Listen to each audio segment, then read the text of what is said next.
themselves, wala po akong itinatago, wala po akong kinakatakutan dahil wala akong kasalanan. Hindi ako sangkot sa anumang anomalya. Ang aking sinumpaang tungkulin ay ang maglingkod sa bayan. At hindi ko po sasayangin yung tiwalang binigay po ng taong bayan sa akin. I am one with the Filipino people in this crusade against corruption. Kasama niyo po ako rito. At hindi po tayo titigil at wag ho tayong pumayag na ilihis po ang katotohanan.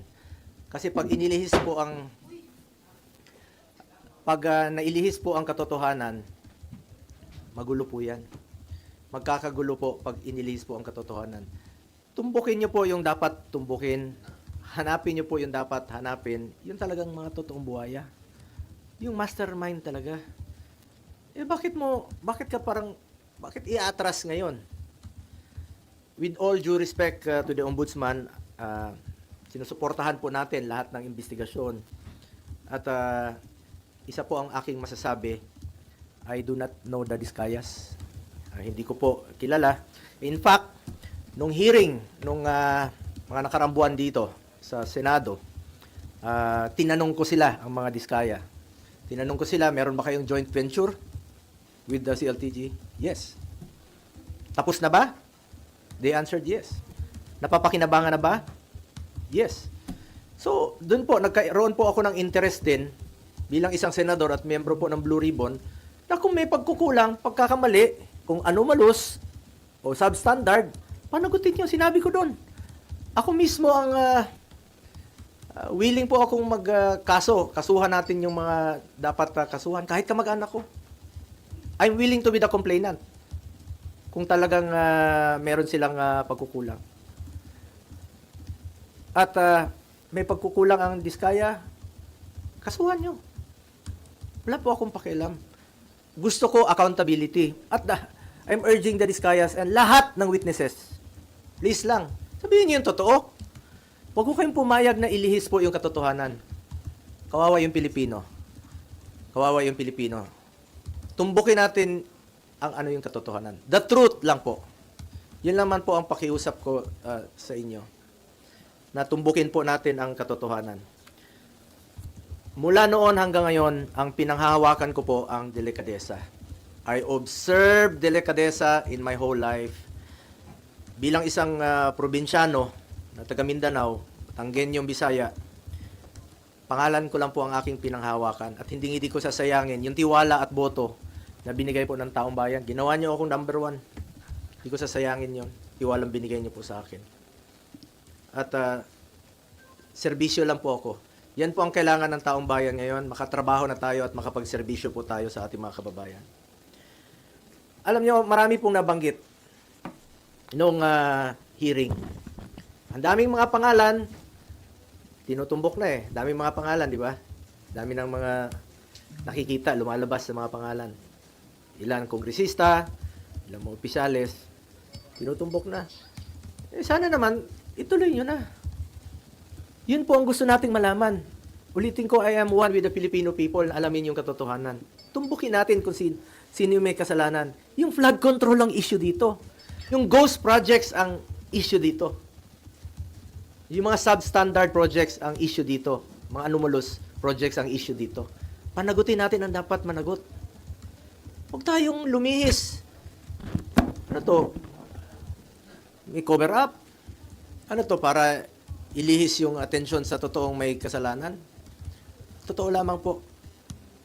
I am for accountability.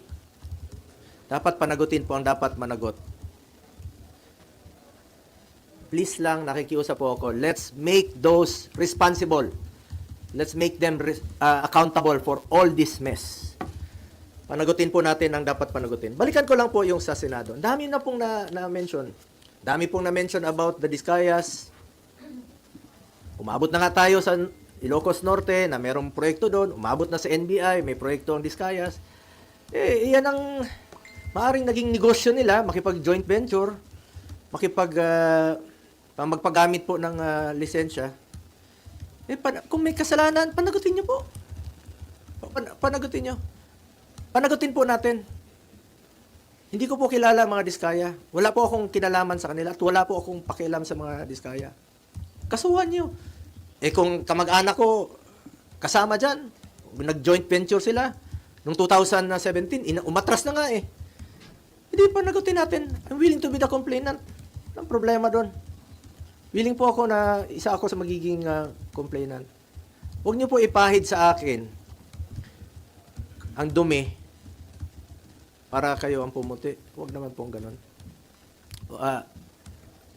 Panagutin natin ang dapat managot dito. At isa po tayo ang ating layunin. Managot po ang dapat managot.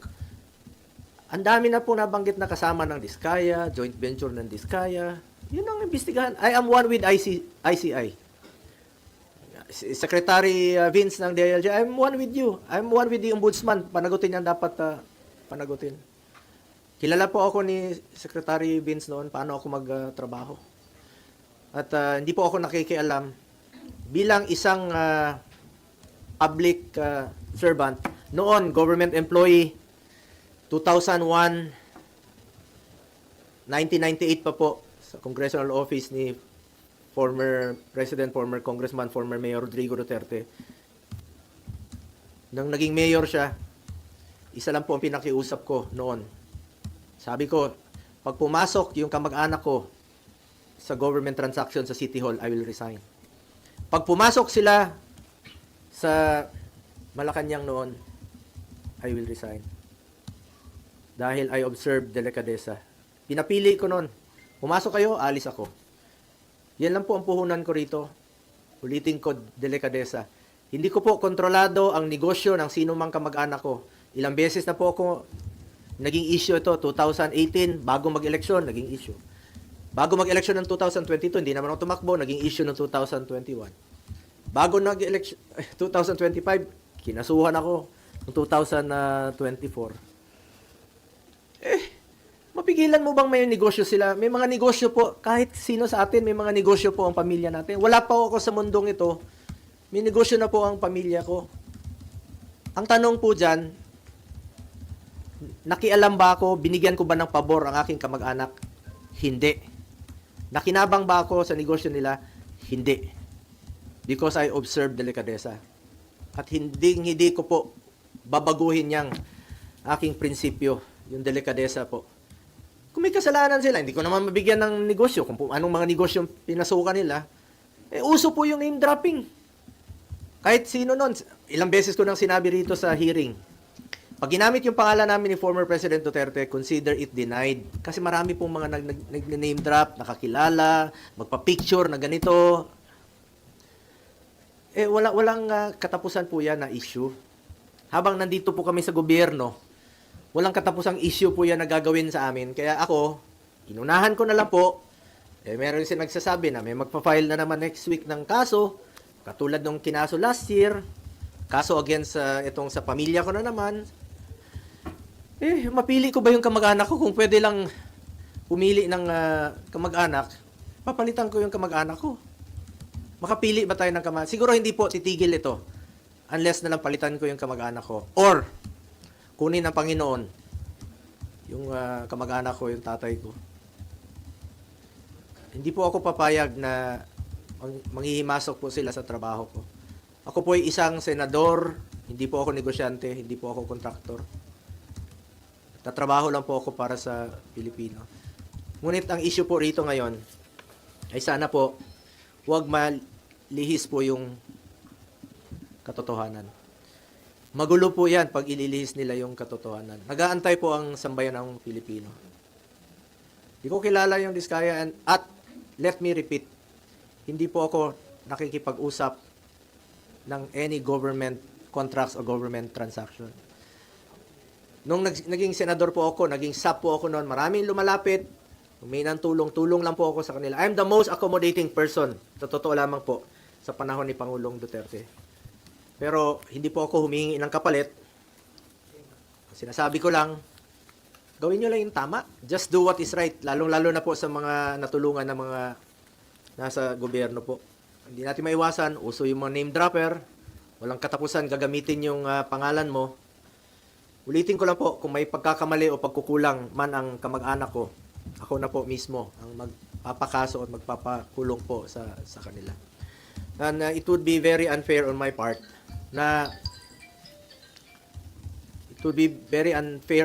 po na maging dahilan pa ako na hindi na po nakipag-cooperate ang Diskaya dahil meron silang pinoproteksyonan. Ako na pong nananawagan muli, not only sa Diskaya, nananawagan po ako sa lahat ng witnesses. Diskaya, lahat ng contractors, magsabi kayo ng totoo. Magsabi kayo ng totoo. Tumbukin po natin yung talagang mastermind. Papunta na eh. Papunta na doon sa mastermind eh. Sa ICI, alam niyo sino yung mga mastermind. Tumbukin niyo po. Sa DPWH, sa Ombudsman, tumbukin niyo yung mastermind. Sino po yung mga nasa likod nito? Nagaantay po kami. Nagaantay ang Pilipino na meron pong mapanagot. Umaatras na ngayon. Paatras na ng paatras. Katapusin ko lang po. Uso kasi yan ngayon eh. Puputikan ka ng itim para sila pumuti. But I trust our people to see through the noise. I have stood by them through floods, fires, earthquakes, and the pandemic. I earned their trust not through words but through action. Serbisyo po ako at pagmamalasakit sa Pilipino. At hindi ko pa sasayangin yung tiwalang binigay niyo po sa akin. I will never walk away from them. Sa katotohanan lang po tayo, ang pakiusap ko lang po, sa katotohanan lang tayo. Lumabas po yung totoo muna. The truth lang po. Ilabas niyo po yung katotohanan. Yan po ang pakiusap ko sa ICI, Secretary Vince, at sa lahat po nag-iimbestiga. Doon lang po tayo sa katotohanan. Huwag na tayong paikot-ikot pa. Huwag natin ilihis ang katotohanan. Huwag niyo pong lokohin ang Pilipino. Tumbukin po natin ang dapat na tumbukin. Anong kinalaman ko dyan sa 2017 na kung meron mga joint venture sila, please check. Imbestigahan nyo po. Panagutin nyo, kasuhan nyo. Willing po ako maging complainant. Kung may mga pagkukulang, willing po ako. Kesa naman papaikot-ikot pa natin. Kasi expect it na hindi lang po ito ang mangyayari. May mga gumagalaw na puwersa para iikot po yung katotohanan. Para hindi mapanagot. Nandun na eh. Klarong-klaro na dito. Nag-imbestiga na tayo dito sa Blue Ribbon Committee. Marami nang lumalabas. Ang dami-daming mga kongresista na sila mismo ang kontraktor. Sila mismo! Congressman talaga na kontraktor. Yung kontraktor talaga. Sila mismo. Kung layo ko dyan, ang kinalaman ko dyan, pigilan mo ba magnegosyo yung mga tao, mga kamag-anak? Hindi natin mapigilan. Basta walang kalokohan. Ayaw ko po ng kalokohan. Ever since, ayaw ko po ng kalokohan. At nakikiusap lang po ako sa lahat, no, sa DPWH, sa Ombudsman, sana po'y maging fair. Tumbukin natin ang katotohanan. At sana naman po, wag naman po akong gawing dahilan na hindi mag-cooperate dahil merong tinatago at pinoproteksyonan. Ako na po ang nagsasabi. Please lang, sabihin niyo po ang katotohanan. Katotohanan lamang po. Ilabas niyo po yung katotohanan. And let me repeat, hindi ko po kilala yung mga Diskaya. So, balikan ko yung joint venture na trabaho nila. Tingnan nyo kung tapos na. Kung napakinabangan naman ng taong bayan. Kung napakinabangan, may COA po. Trabaho ng COA yan to check kung tapos na po at napapakinabangan. At meron bang problema. Kung may problema, kasuhan nyo po. Please. Ako na po nagsasabi, kasuhan nyo po. Wala po akong kinalaman dyan. Wala po akong pakialam dyan sa kahit na anong negosyo. Naka-focus lang po ako sa trabaho ko bilang senador. Sir, there are claims that the Discayas might be protecting you. You already said you don't know them, but is there any reason they could be protecting you at this time? Sabi ko nga, sabihin nilang totoo eh. Ako na po ang nagsasabi sa Diskaya, sabihin niyo yung totoo. Kasi biglang nalihis yung objective dito, ang tinutumbok natin dito, sino yung mga buhaya? Tinutumbok natin sino yung mga buhaya talaga, malapit na eh. Lumalabas naman eh. Yun ang hanapin niyo, panagutin niyo, kasuhan niyo. Eh ngayon, bakit kayo atras? Ang layo eh. Ang layo ng inatrasan nyo, parang cover up na ang nangyayari. Tumbukin ninyo yung mastermind. Ang issue dito yung flood control at yung mga ghost projects. Bakit aatras ka ngayon? Kaya ako nananawagan sa lahat ng mga witnesses, magsabi kayo ng totoo. Wala kayong dapat itago. At wala silang dapat proteksyonan sa akin dahil wala po akong kinalaman. Hindi ko naman sila kilala. Hindi naman po ako nag-i-involve sa any government transactions. Hindi po ako nakikialam dyan. Wala pong makakapagturo na may kinausap po ako, nakisali ako sa any government transactions. Senador po ako. Trabaho lang po ako dito, nagsiservisyo lang po ako sa taong bayan. At hindi ko nga sasayangin yung tiwalang binigay ko po. Hindi ko sasayangin tiwalang binigay nyo sa akin.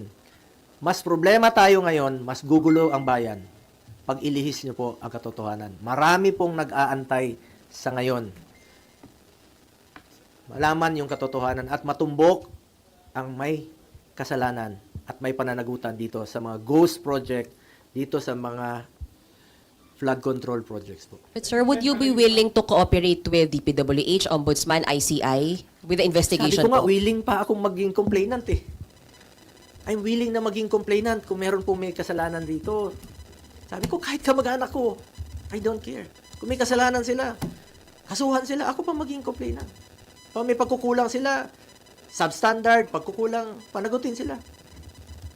So, wag lang pong paatras yung investigasyon. Since ito na nagpapalay ko sa'yo kanina, pinabalik yung malapit na. Alam naman ng taong bayan, kasi sabi ko nga, paakyat na eh. Lumalabas na sa mga hearings dito, sa investigation. Alam naman natin kung sino yung mga nagpupondo, sino yung mga totoong mga contractor, sino yung mga involved sa anomalous projects. Eh, lumalabas na yung katotohanan eh. Paakyat na paakyat eh. Habang paakyat, inililihis po sa katotohanan, umaatras, binabalik sa administrasyon ni former President Duterte na wala naman pong basihan. Hindi ko naman sinasabi na perpekto yung administration ni former President Duterte noon. Pag may nababalitaan siyang involved sa corruption, tinatanggal naman niya. Hindi ko sinasabing perpekto. Ngunit ito ngayon, nandito yung malala eh, 22 to 25. Nandito yung malala. Hindi naman puputok yan kung hindi malala eh. Sa tingin niyo, target po kayo, you're being targeted. Sigurado. Kasi sabi ko nga, unti-unti na